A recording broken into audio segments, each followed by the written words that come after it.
Joe, thank you. Well, Las Vegas was once known as the Mississippi of the West for its racist and segregationist policies. And during segregation, the city only allowed African Americans to live and own businesses on the West Side. And of course, known as the Historic Westside, the neighborhood now has been looked over for development. But 13 Action News anchor Jackie Kostick now explains there is now a multi-generational effort. Longtime neighbors are now looking to write a new chapter. The historic West Side spans about 450 acres, sprawling north and west of the I-15. Dotted with vacant lots and dilapidated buildings now, it's a far cry from the neighborhood's heyday in the 1950s. Anybody who was here during the Jackson Street era has only good stuff to say about it. They said Jackson Street, we had the strap and they had the strip. On any given night in the 40s and 50s, the West Side was brimming with Black excellence. This is Sammy Davis Jr.'s silk shirt. In segregated times, Sammy Davis Jr., Nat King Cole, and other African-American artists headlined shows on the Strip, but weren't allowed to stay in the hotels or even walk through the front door of the casinos. After performing, they'd cross town to the West Side, where they stayed at the Harrison House on F Street. Stars having to stay in the community, it created an energy here that was like family, where, you know, ordinary people could actually see the stars on the porch and, you know, just enjoying that community. Down this hallway is what we call the Sammy Davis Jr. Suite. As the president of the Ward 5 Chamber of Commerce, Katie Duncan bought the house back in 2009 with the goal of restoring and revitalizing it for public use. What this house does, it allows us to talk about segregation in a non-threatening environment. So by coming to Harrison House, we can talk about how we got to the space, the conditions that we're in today, and our individual responsibility for eradicating racism in the future. With about $120,000 in grant funding, Duncan has overhauled the electrical and plumbing systems and started working on the exterior and interior.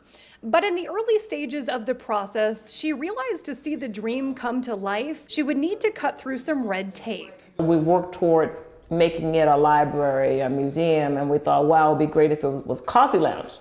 But you can't serve the public in a private residence. So we were looking to get the house zoned. And we realized there were a lot of other neighbors and residents in the community who also had similar situations, and they wanted to do something different with their homes as well. And all of us were going for rezoning individually. And then when we went to the city, they said, well, we're gonna be coming through your neighborhood and looking to rezone anyway. So hold off and we'll do it as a unit instead of one by one. What followed was a series of fits and starts. Conversations had, plans formed, and ultimately shelved. But in 2016, with ongoing input from neighbors, the 100 Plan was created, a kind of master plan envisioning a livable, walkable, modernized, but culturally rich West Side. What I wanted to do is not to come in and change what's in there, but to execute on what's in there, because it's community driven. Now, the next question is, how do you execute on the plan? Putting the 100 Plan into action is personal for City Councilman Cedric Creer, who was born and raised in the neighborhood. His father, only the second Black doctor in the city. When he ran for office, one of his top priorities was bringing development to the West Side. I say that we're moving at government lightning speed, right? I've been in office for 2 years, and here we are sitting in a brand new building already within the community. And I think that's amazing. We're near Washington and D Street, and this is really the area that is seeing the most action right now. That is the historic West Side School, the oldest remaining schoolhouse in the city of Las Vegas. Now, it just underwent a multi-million-dollar renovation, and now there are several businesses inside. As you can see, there's also a brand new building right there, and that will soon house workforce training programs. And Councilman Creer says that he really sees this part of the neighborhood as an education hub. We're working with the College of Southern Nevada to fill out the parcel that's here, and we're finalizing a EDA grant, which we think is going to come in They're going to build out a facility which will have a construction, manufacturing, and trades as well. Just north on D Street, Councilman Creer says the city recently purchased the lot where the vacant New Jerusalem church stands.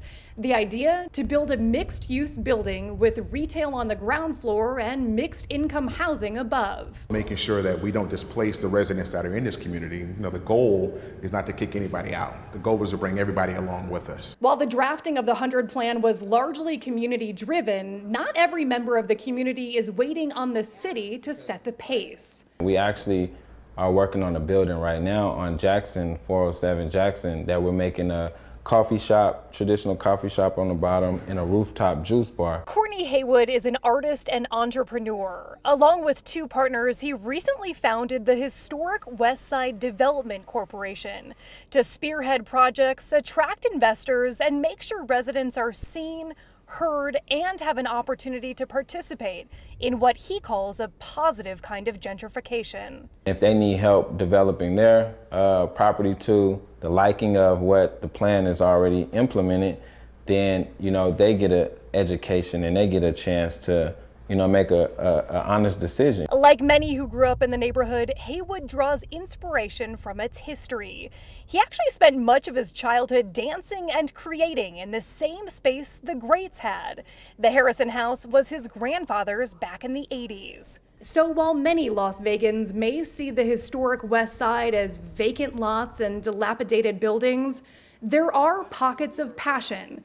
And that passion translates into a vision for a neighborhood that's just across the train tracks from a bustling downtown. We have to work toward creating a historic district so that we can bring back those glory days. Jackie Kostek, 13 Action News. Yeah, great plans on the horizon. Rezoning of the neighborhood is expected to happen sometime this fall.